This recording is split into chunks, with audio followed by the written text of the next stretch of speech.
Hi viewers, நம்ம terrace கார்டில் வச்சுருந்த பழைய செடி இது.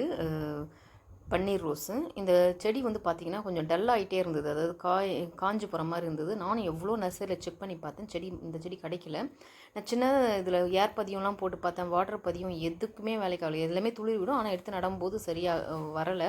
அதுக்கப்புறம் நான் என்ன பண்ணேன், சின்னதாக ஒரு கிளையை எடுத்து ஒரு கருப்பு கலர் பேக், ஏற்கனவே க்ரோ பேக்கில் மண் கலர்லாம் ரெடி பண்ணி வச்சுருந்தேன், அதில் நட்டு வச்சுட்டேன். அந்த டைம் பார்த்திங்கன்னா மழை வந்துகிட்டே இருந்தது. அதனால் வந்து என்னாச்சுன்னா அது அப்படியே துளிர் விட்டு, இப்போ பார்த்துட்ருக்கீங்க அந்த செடி தான் அது நல்லா பெருசாக ஆரம்பிச்சிருச்சு. அது வரைக்கும் நான் அதை டிஸ்டர்ப் பண்ணவே இல்லை, அது அதிலே தான் இருந்தது. அதுக்கப்புறம் நான் என்ன பண்ணேன், அந்த பேகை அப்படியே பேகை மட்டும் கீழ்ச்சிட்டு மண்ணோடு எடுத்து இந்த 10 லிட்டர் பெயிண்ட் பக்கெட்டில் வச்சுட்டேன். இப்போ பாருங்கள், இப்போ நமக்கு செடி நல்லா வந்துருச்சு. அந்த பழைய செடி செத்து போச்சு. ஸோ இப்போ இது புது செடியும் வந்துருச்சு. ஆனால் இது என்னென்னா, இந்த பிரச்சனை இந்த அவ்வளோவா நர்சரியில் கேட்டால் கிடைக்க மாட்டேங்குது செடி. அதனால் நம்ம வந்து இந்த மாதிரி காப்பாற்றிக்கிறது நமக்கு நல்லது. இந்த மாதிரிலாம் கட்டிங்ஸ் மூலமாக இந்த மாதிரி ஈஸியாக வளர்க்கலாம். மற்றபடி நம்ம அதில் வந்து பதியம் போட்டுட்டு துளிர் விட்டதுக்கப்புறம் எடுத்து நடுறது அப்போல்லாம் காஞ்சு போகுது, எந்த யூஸுமே இருக்க மாட்டேங்குது. ஸோ நம்ம வேணும் அப்படின்னா சின்னதாக ஒரு கிளையை கட் பண்ணி எந்த பேக்கில் வளர்க்க போகிறோமோ அந்த பேக்கை வந்து மீடியமான வெயிலில், மே மந்த்தை தவிர்த்து மற்ற எல்லா வெயிலும் நார்மலாக இருந்தால் ஓகே. ஆனால் என்னென்னா காலையிலையும் சாயந்தரம் லைட்டாக தண்ணி விட்டுட்டுருக்கணும். மழை டைமில் இல்லாமல் மற்ற டைமில் செடி வைக்கும்போது. மழை டைமாக இருந்தால் தண்ணி ஊற்றிட்டுருக்கணும் அவசியம் கிடையாது.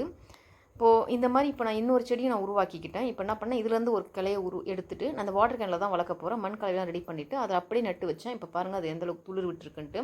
இது அப்படியே டிஸ்டர்ப் பண்ணக்கூடாது, நம்ம தண்ணி மட்டும் விட்டுட்டு வரணும். இது நல்லா வளர ஆரம்பிச்சிடும். நல்லா வளர்ந்ததுக்கப்புறம் இது வேணும்னா இந்த பக்கெட் அப்படியே உடச்சிட்டு அப்படியே அந்த மண்ணோட பேர்த்து எடுத்து இன்னொரு இடத்துல வச்சிங்கன்னா ஓகே. அப்படி இல்லைன்னா இந்த பக்கெட்டே வளர்க்கலாம். நான் இது வந்து பர்மனன்ட் சொல்யூஷன் தான், அதனால் நான் வந்து இந்த பக்கெட் தான் வளர்க்க போகிறேன்.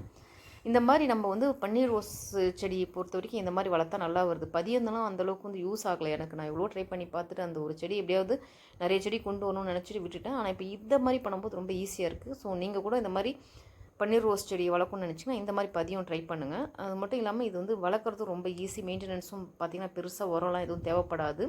அரிசிக்கிழமை தண்ணி, டீ வடிகட்டுறது, அதுக்கப்புறம் வாழைப்பழத்தூள் இதை வச்சுவே நம்ம நிறைய பூ பூக்கும். எல்லா சீசன்லையும் பூ பூத்துட்ருக்கும். நீங்களும் ட்ரை பண்ணுங்கள். தேங்க்யூ.